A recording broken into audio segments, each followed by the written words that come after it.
Oh my gosh, Microsoft, one of the biggest technology companies on the face of the planet, has just laid off 7,000 workers. And these are not entry-level gigs. These were people that made anywhere from like 100K to 200K, even more per year in their product development.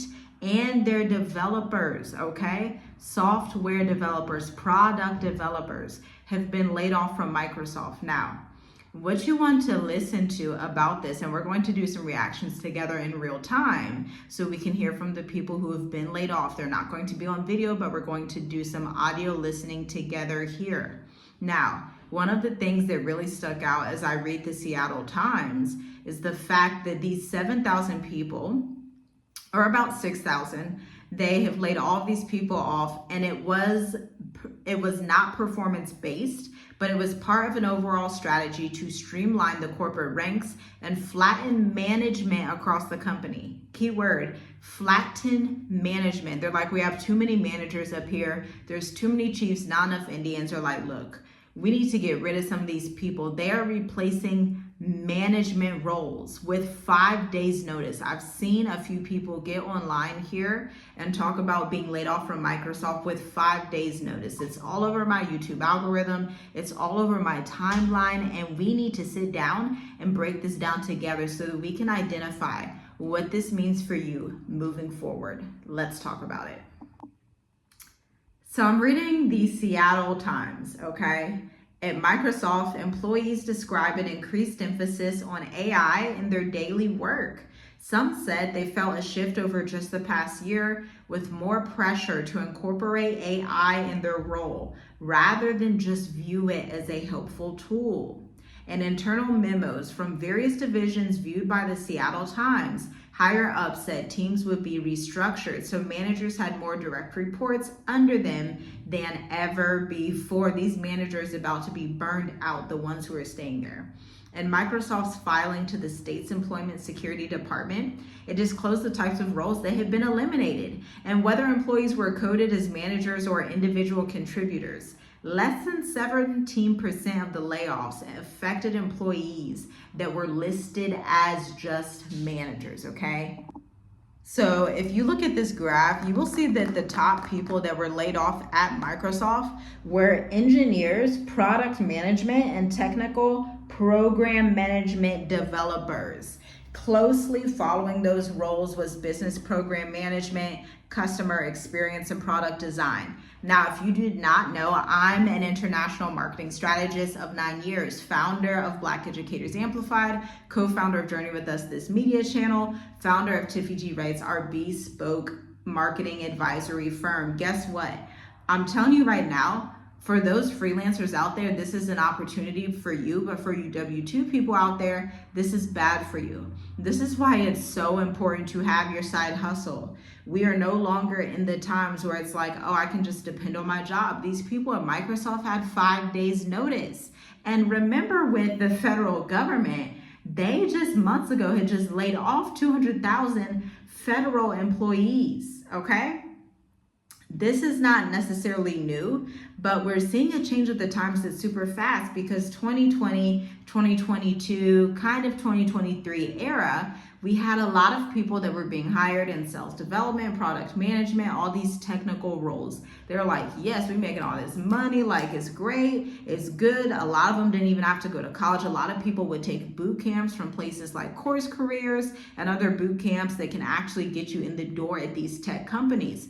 But just a couple of years later, with the hype of AI, these roles are like non-existent. And FYI, product management deals a lot with marketing strategy and how to bring a product to market, thinking about user experience. This is why I always say, if you are a product manager currently, if you are in some type of business program management, technical program management, product design, definitely customer service, marketing, start your side business and then let it be your main business in a couple of years. That's what I did 9 years ago, and I'm so glad that I did that because I can pick up multiple contracts, right? And it's not like that you don't have the ability to also do this. You are contracted as a W-2 employee, okay?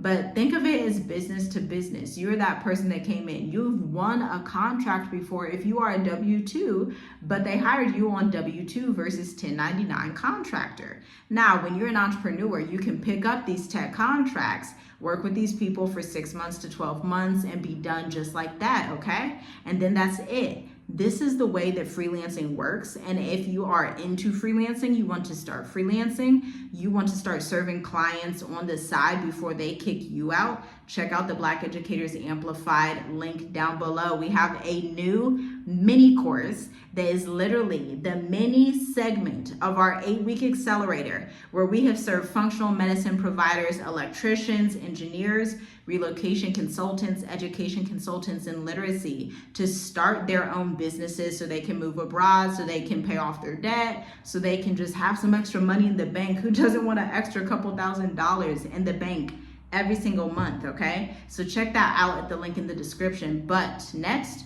we need to listen to what these people are saying. So let's get over here to listen to these people. This video is by Coding Phase, 123K subscribers. This is a coder. Obviously, they run their own business, but they're talking about being laid off after 18 years at Microsoft, the harsh reality.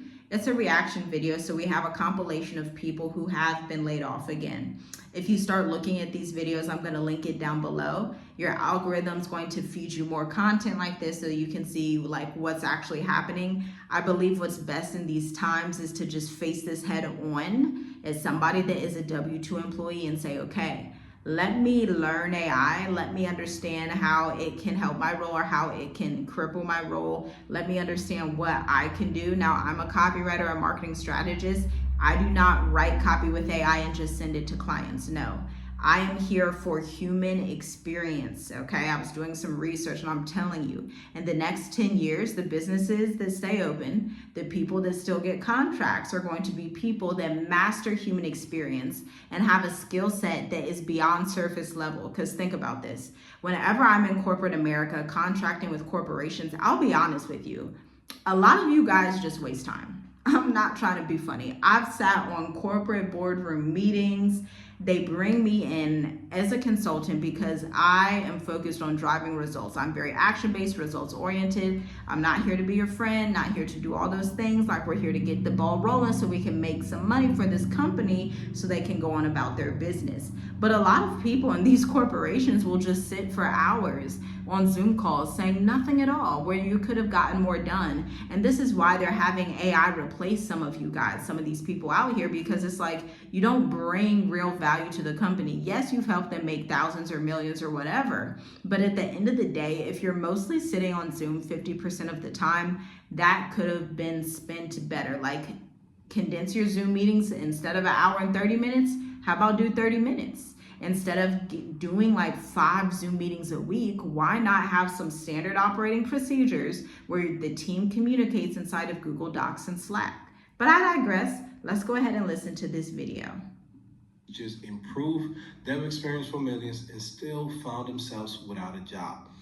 This week at Microsoft, they laid off 6,000 employees, roughly 3% in its global force. Not because they underperformed, not because they didn't deliver, but because AI just got good enough to justify replacing thousands overnight, okay? Now, this is a take that she says is the reason, and I don't believe it's really AI, right? The reason that people got laid off, okay? There's a lot of people that have been hired in these companies in the pandemic, and at the end of the day, guess what?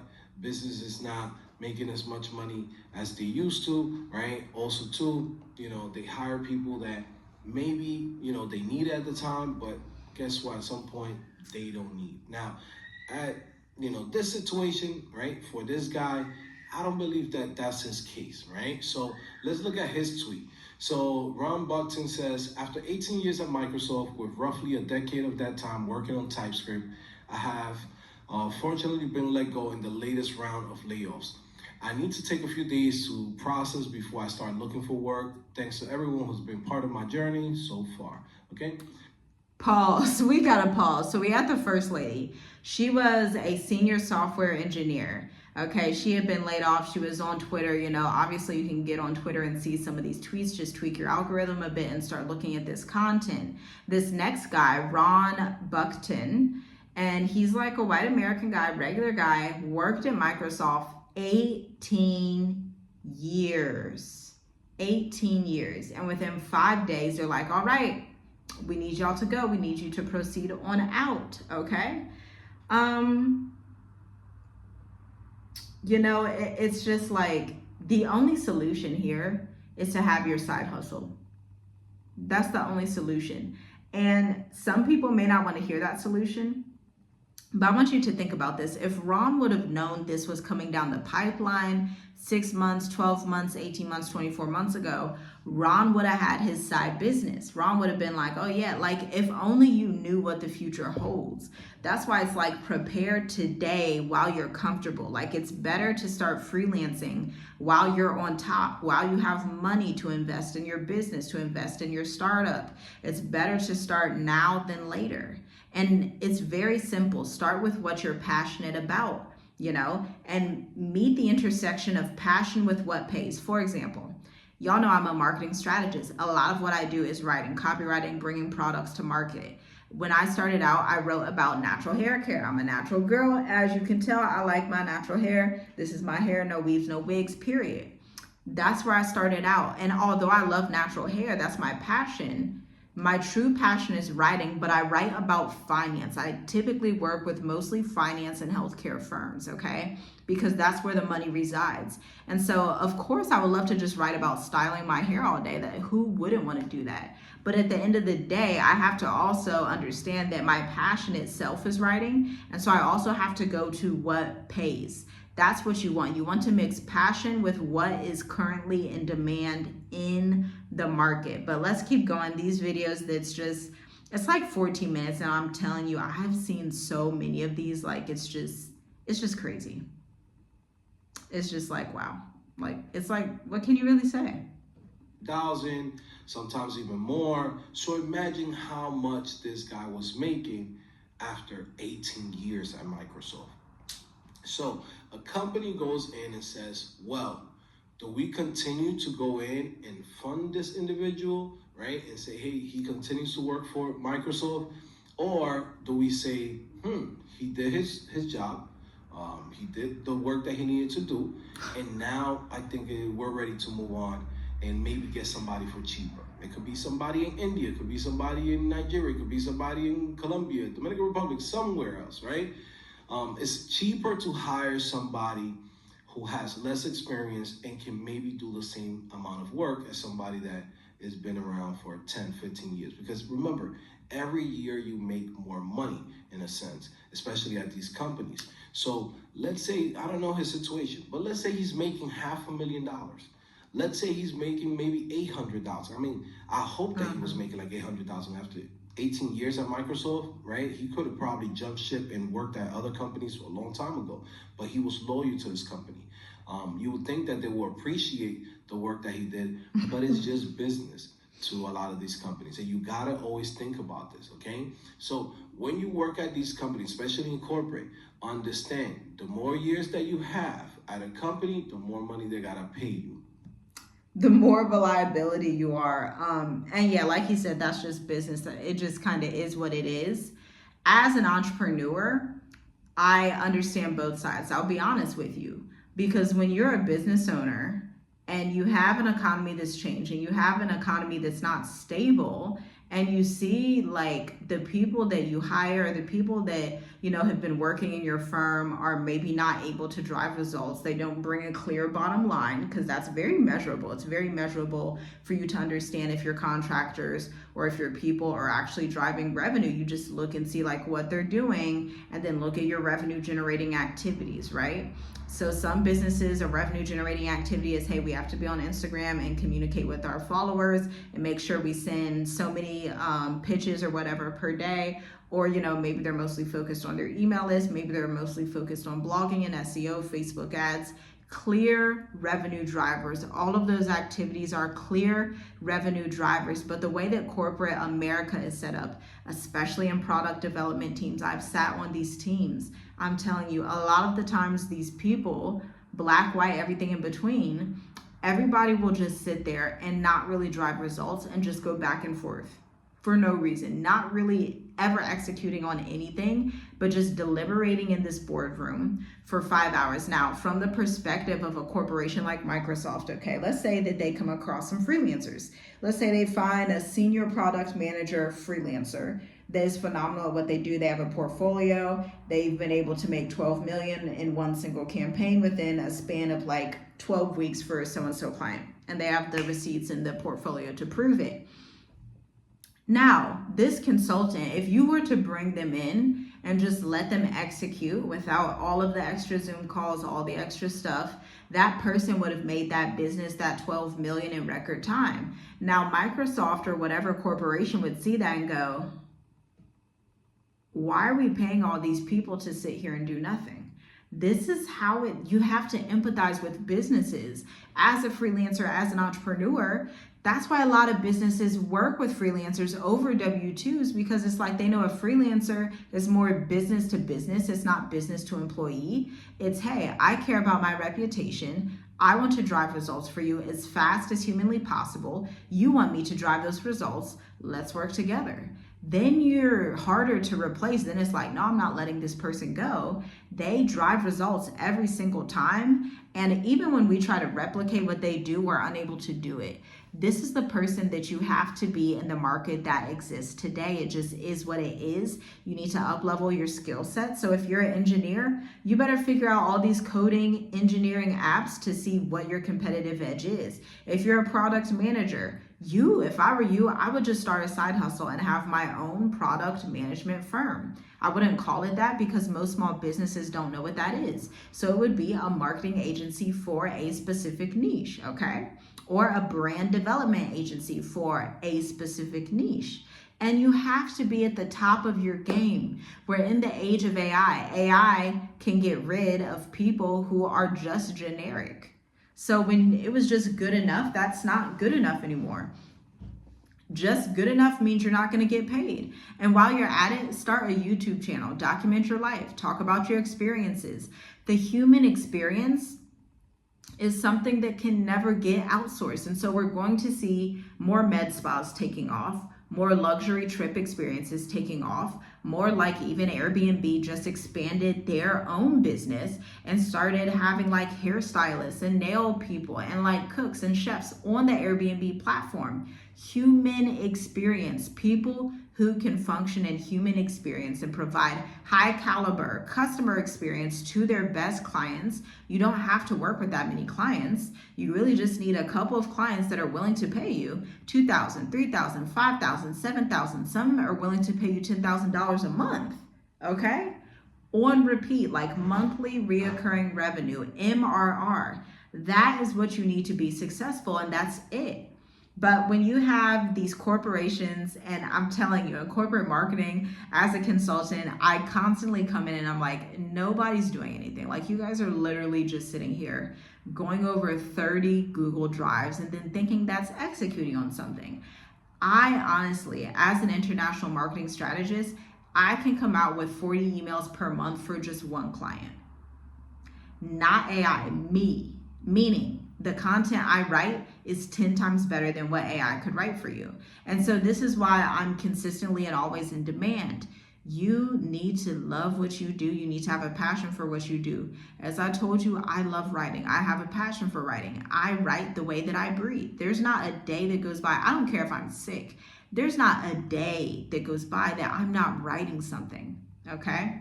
Now, when you are in community and in communications and in networking with people like that, on sales calls, whatever it is, obviously it's like, oh, this person isn't a set because they're relentless in their gift. They're relentless in their skill. But if you have these people that are like junior developers, trainee developers, mid-level this, or even senior and managers that are just like talking all day, of course they're going to get laid off because you're costing them money at that rate. And so there's also this principle of biblical excellence and diligence, like just be diligent in what you do, be excellent in what you do it with tact, do it with respect, do it as if you were doing it for the Most High. That's what the scripture says. This is how you're going to outpace AI.